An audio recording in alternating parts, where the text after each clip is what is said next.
So how do you sell marketing services to customers? Whether you're selling $100,000 consultation services or $19 eBooks, or if you've been in the game for a long time, or if you're new to selling marketing funnel services, in this video, I'm going to teach you how to sell marketing funnels through 5 steps to your customers.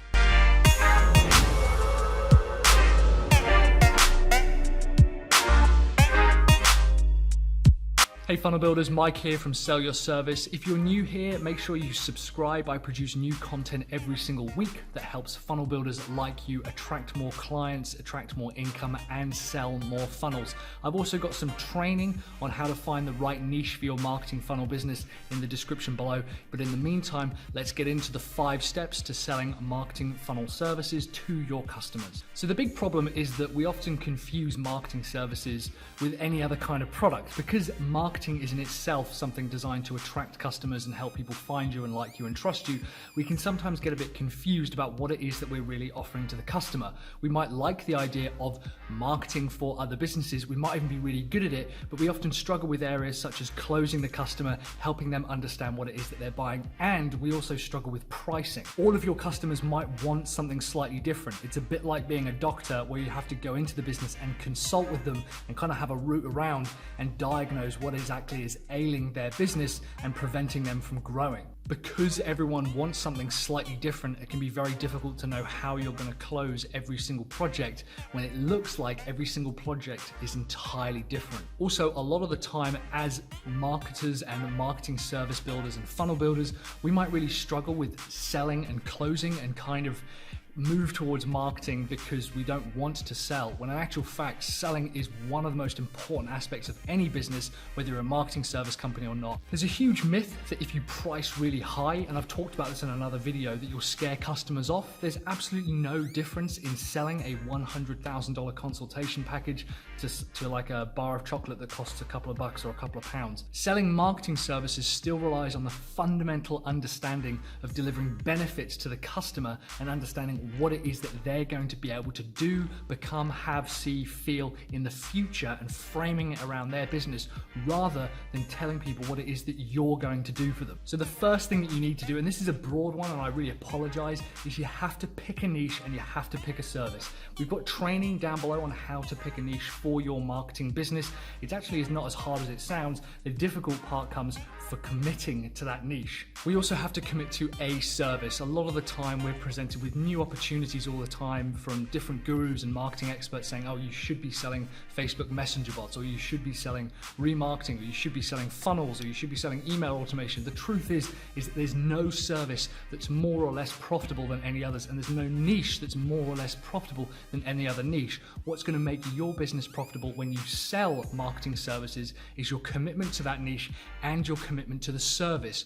When you've decided that that particular product or that particular service is what you want to sell to that particular group, and you commit to it and you truly commit to it, you'll find sales come a lot easier because you're not struggling jumping from new opportunity to new opportunity. I'm telling you now, there is no such thing as a profitable market or a profitable opportunity. They only become profitable after you commit to them, and when you commit to them, then you can start scaling them. As a rule with any product, the more you know about the customer, the easier it is to sell to them. What I like to do is jump on a call with anyone who is even mildly close to being a prospect and spend at least 45 minutes with them talking through their business and understanding as much as I can about who they are and what they want to be. The more I know about where they want to go in the future, where they want to take their business, and the problems that are affecting them and their business, the easier it is for me to be able to sell to them. Every single time a customer has a conversation with you, whether it's on Skype, appear.in, phone call, person, in face-to-face, over the telephone, via email, any kind of information they give you is them telling you what they're going to buy from you. If they say they really struggle with getting their sales guys out into the rain to meet all their customers, it sounds like they need something that automates the sales process. If they really struggle with growing their email list, it sounds like they could do something that grows their email list. The more you understand about their business and the more conversations you have with them about the problems they suffer suffer from and where they want to get to, the easier it is you're going to find it is to sell to them, because you just have to pitch and position a product or service that solves that particular problem. Which leads us on to point number 3. Don't talk about the service, talk about the benefits. Repeatedly understand and talk to the customer about the benefits that they're going to experience when they work with you. A lot of marketing businesses get really good at talking about what marketing services are. Your customers don't care what a squeeze page is, they don't care what opt-in forms are, they don't care what email automation is or what email list hygiene is. What they want to hear from you are the benefits, and the benefits are framed as, in the future my customers can ... or in the future my customers will be able to ...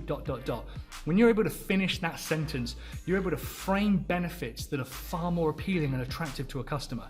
If I was talking to someone right now and I was having a conversation with them about their business and finding out what it is that they wanted to work on, and it turns out that their biggest problem is converting blog traffic into customers. They have a real hard time monetizing their blog. So I'm going to create a solution where in the future my customers can monetize their blog and generate income from more visitors reaching their website. That's the benefit. That's something they want. I'm not going to say to them, I'm going to deliver to you a blog opt-in service that rapidly optimizes and converts blog customers into paying Splinter product customers. They might not know what they are. That is, you take for granted what you know about your market and your services. Your customers don't know any of that. They only know the frame around their own business. So focus on the benefits rather than the service. Point number 4 is something you should be doing anyway. In my opinion, this is where businesses rapidly scale. I can often diagnose when a marketing business is going to fail or how quickly they're going to fail by the amount of times that they do this activity per day, and that's follow up. If you have a conversation with a customer or a meeting with a prospect or an email from a lead, how often do you follow up with those customers? When you send a proposal or you send an invoice or you send any kind of dialogue and they don't get back to you, you should be following up. I can't express this enough. What you should be doing is focusing on your customers who are closest to getting over the line, closest to giving you a deposit, closest to signing the contract, and following up with them. This isn't necessarily a case of saying to them, oh, just wondering if you checked the proposal. What you should be doing is actually following up with them. Just think about it with a member of staff. Assume that you're on the project already, assume that they've already bought, assume they've made the purchase decision in their mind, and your job is to just see where they are with the project. Hey man, how's it going? I just wanted to check that you're still, struggling to convert blog customers, blog traffic into paying customers. Remember, our proposal is going to take care of that. We can actually get started today if you send over the deposit. If there's anything we can help with, just let us know. Another way is to just ask, look man, I just wanted to know, this is something we've done. Why haven't you bought yet? What's stopping you from getting over that line? The more you understand about the customer, the easier it is to sell. Sometimes they're just going to need a nudge. Sometimes they'll need another couple of weeks or a couple of months of nurturing through that process, but you have to keep making the offer and you have to follow up with every single customer. The first thing we do on a Monday right on my workstation here is I make a list of everyone who has either received a proposal, visited a sales page, or made an inquiry, and I'll reach out to them and try to have a conversation with them. I want to know why people haven't bought from me in the last week, and the more times I understand that, the better my close rate gets. Number 5, don't adjust your pricing. One of the biggest mistakes I see marketing services make is as they're about to walk into the pitch meeting or the proposal meeting, they're about to send something over, they'll adjust their pricing because they think if they lower their price, they're more likely to get the deal. No deal in history has ever been lost just because the product was too expensive. If you send something over and the person says, well, we were really expecting $10,000, not $12,000, there's some wiggle room there. By the way, you can always get a customer up 20%. Whatever they say their maximum is, there's usually a 20% wiggle room. Don't worry about that. But no customer has ever said, oh, well, we were expecting this to be 10 grand, we don't want to work with you. Chances are, if they were tire kickers, or it was so way above what they were expecting to pay that you didn't qualify them correctly. If a customer doesn't buy because of price, that's your fault. It's not the price's fault, it's not the offer, it's not the message, it's not the product, it's nothing to do with that. It's not currency, it's none of that. It's your fault for not qualifying. Your job is to qualify the customer and understand what kind of budget they've got before anything else, before any other conversation. Don't adjust your price. And if the customer says, oh, that's kind of expensive, go back and watch my video, or I'll link it up here on why price isn't an objection, why someone saying too expensive isn't an objection. Instead you go, yeah, it is expensive. Everything is, hey, nowadays. Anyway, send over a deposit, sign here, and we can get started today. So those are the 5 steps towards selling marketing services to your customers. First of all, make sure you pick a niche and a service. The more you standardize something and commit to a market and a group of people, the faster you're going to start generating sales. Number 2, the more you know about the customer, the easier it is to get sales. So make sure you're having those conversations. Number 3, don't talk about the services themselves. Don't talk about the process. Talk about the benefits and the future that your customer is going to experience after working with you. Number 4, follow up with absolutely everybody. I want to know anyone, even if it's one person. In fact, especially if it's one person, because then you have less excuses to not following up with them. If it was only one person who I was having a conversation with, I'd have a conversation with that person every single day until they bought from me.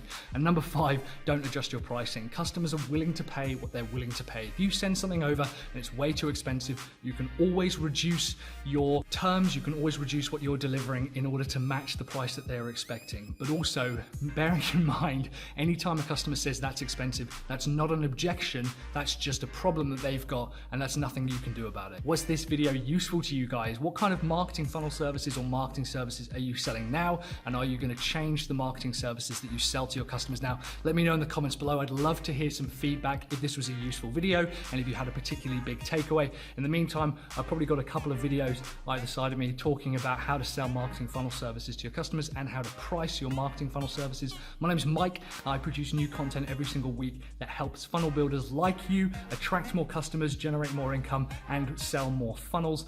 You should subscribe because we create content every week.